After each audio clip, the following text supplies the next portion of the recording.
Hey, what's up, everyone? My name is Lionel. I'm your host for LT Productions, and you are watching I Watch You Watch.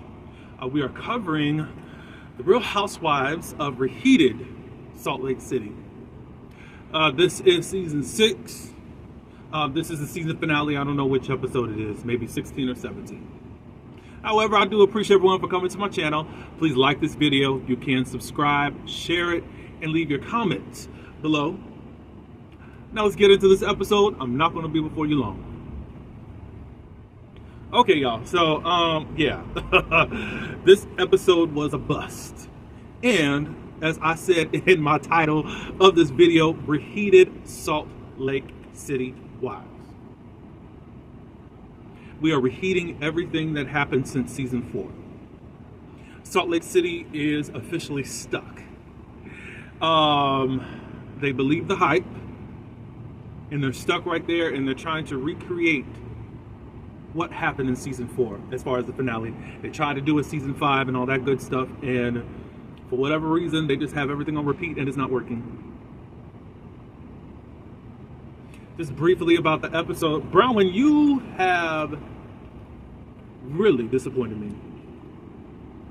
And it doesn't seem like you can think on your own. And in order to stay in good with these people, you decided to betray someone and try to accuse the person that you betrayed that they are betraying you. That's not cool. Meeting with Meredith. Somehow y'all are so shocked that Meredith gets up in the morning in a good mood and is making cappuccino. Y'all treat her like, I better walk on eggshells. I don't know if she's going to just blow up at any moment. Y'all know when she blows up. When you hit something that you know that you're not supposed to hit on her. She is chill, and she's going to stay back. So Brown is feeling a certain type of way because Meredith had called Brown the previous night, like 1:30 in the morning, to talk. During the conversation, she asked, okay, what are people saying about me? Brown later on says that she feels a certain type of way, that she's being used as some type of ploy to now for Meredith to get information out of her and to be used later on, and then I end up looking like the one that is betraying all these people. Meaning I'm telling her all this stuff, and then Meredith's going to say, well, Brown told me this, da-da-da-da-da, and now I betrayed this person and that person. I'm like, but Brown, you don't have to open your mouth. But she's going to Mary saying, oh, it was just so weird. And then she gets up this morning just calm. All she is asking you is, what were y'all talking about? It helps her to be on guard on what's next because she has been consistently hit. Bow, bow, bow, bow, bow. Brown and Meredith have a conversation. Brown was like, I feel this way. Da, da, da, da, da, because you were pumping me for information. And then Meredith said, I did not. No, I didn't. And then Brown goes off. She's like, yeah, you did. I think Meredith operates in absolutes. You're saying it this way, but that's not how it happened. However, Meredith does admit that she operates in semantics. So although you're telling me this way, that's not the way that it actually happened. But nobody's really correcting that. And Meredith is not speaking up. Like, you mean this? Because I didn't do that. So I can give Meredith. It's like, and that's why some people go ballistic. You're trying to tell me I did this. I didn't do that. I don't understand why Meredith is not on pins and needles about these jokers who have now tried to label her a drug addict and an alcoholic. Mary, unfortunately, I feel like let Meredith down some. I mean, why are you confiding in enemies of your friend about you being worried and concerned? You told the wrong people. And they're always going to use it to their advantage to try to get over on Meredith. And it wasn't a good thing. Hopefully Meredith actually speaks up about that. Look, I know you were concerned, but you didn't handle me right. They do this Greek tragedy play, which I don't even know why they did it. It's just the same stuff over and over and over again where they're talking about each other without talking to each other. Like, you're saying what you don't like about that person. There's nothing positive about it. How in the world are we going to keep moving on? Let's be real. And then Brown is the first one to admit certain stuff about herself that she has to work on. Good for you, Brown. You still are a people pleaser. And that is so crazy. Now, Mary read Heather down like a scripture. But Heather didn't really respond. You saw it on her face, but we move right on over there so we can talk about Lisa and Meredith once again. It is getting old and stale. Lisa said, where my materialistic ways come from. I do celebrate myself for the accomplishments and all that. I had to do a lot for my for my siblings growing up. And I kind of use that as my way of kind of building myself up because I don't always feel that great about myself. There's an insecurity there. I said that was very cool. And Brittany, whoa. I didn't know that. Of course, you only known her for a year. I almost called her something else. Meredith said that, I don't open up. I do have trust issues. I was raised a certain way. Meredith is teary-eyed, and she's being as open as she can right now. I don't know if it was Whitney or Brittany or whoever saying like, look. Oh, Angie. She was the one that was like, at the place that you want to be open, we are here for you. No, you're not. No, you're not. You wenches are very evil. So Heather wants to just be the gutter snipe that she is. And it sets off Meredith once again because Heather now wants to drill right into Meredith once again. Meredith gets up.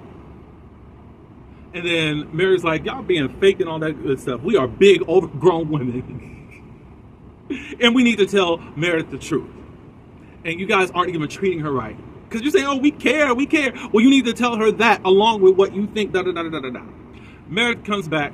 Mary just says, look, we are concerned about you. There is something not right with you. Meredith says, I'm fine. Mary says, no, you're not. There's something. I think you're spiraling. Some people feel like Mary is projecting what she's seeing in Robert Jr. onto Meredith. Y'all let me know how y'all feel about that. I don't really have a thought about that because I don't know. Anyways, Whitney says, the reason I started relating to you and said those words to you, being a drug addict and a pill pop, alcoholic and a pill popper, is because of what I know about my father and the sporadic up and down moods and stuff like that. Meredith does not comply to that and all that good stuff. Brown now wants to open her mouth.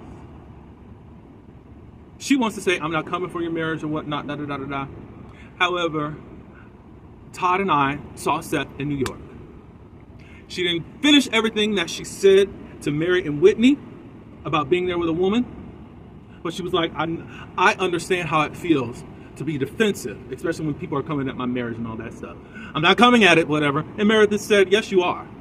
And then Lisa just like, you are insinuating something. No, I'm not. Brown, I'm very disappointed in you. Very, very, very, very, very disappointed. And you're fake. You're phony. I don't know who's pushing you. I know part of your motivation is to fit in with this group, and they're not going to like you. You're already is seen as no face. We don't know what you actually stand for, because you betrayed almost everyone on the cast.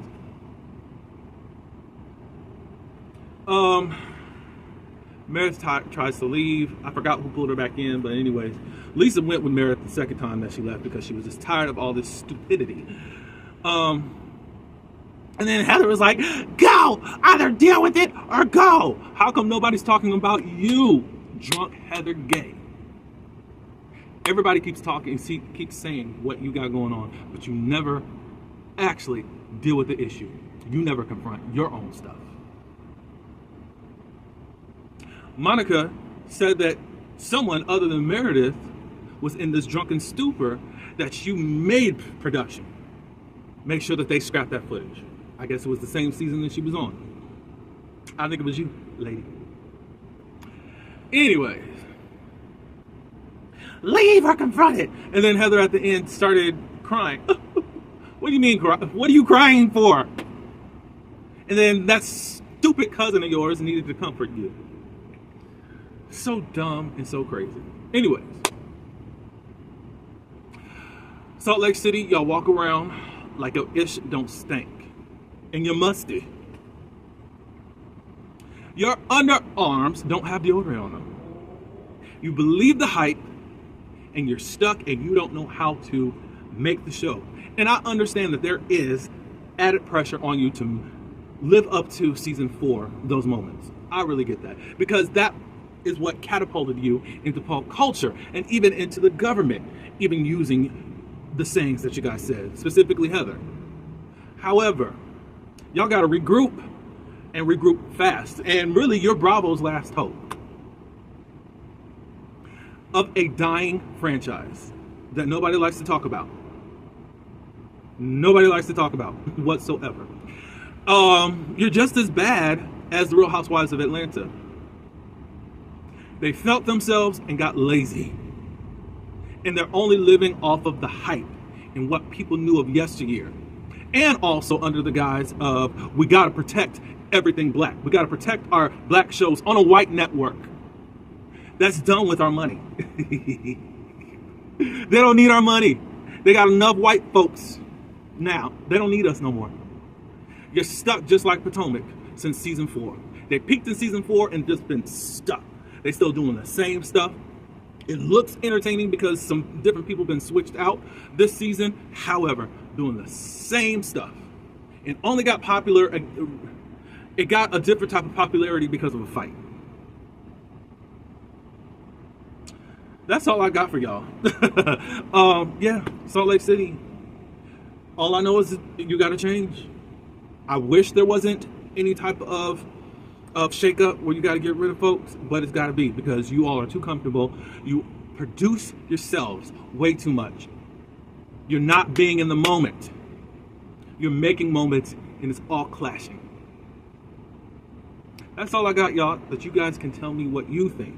I will have my little segment, Glam or Scram, in regards to rating the Housewives of Salt Lake City attire for the reunion.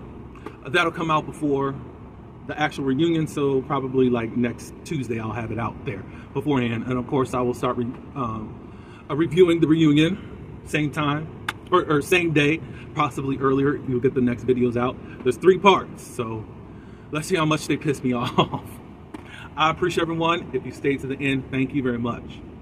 On your way out, like this video, and I welcome your comments. Share the video and hit that subscribe button so you can always be notified on what I have going on over here. Until the next one, peace.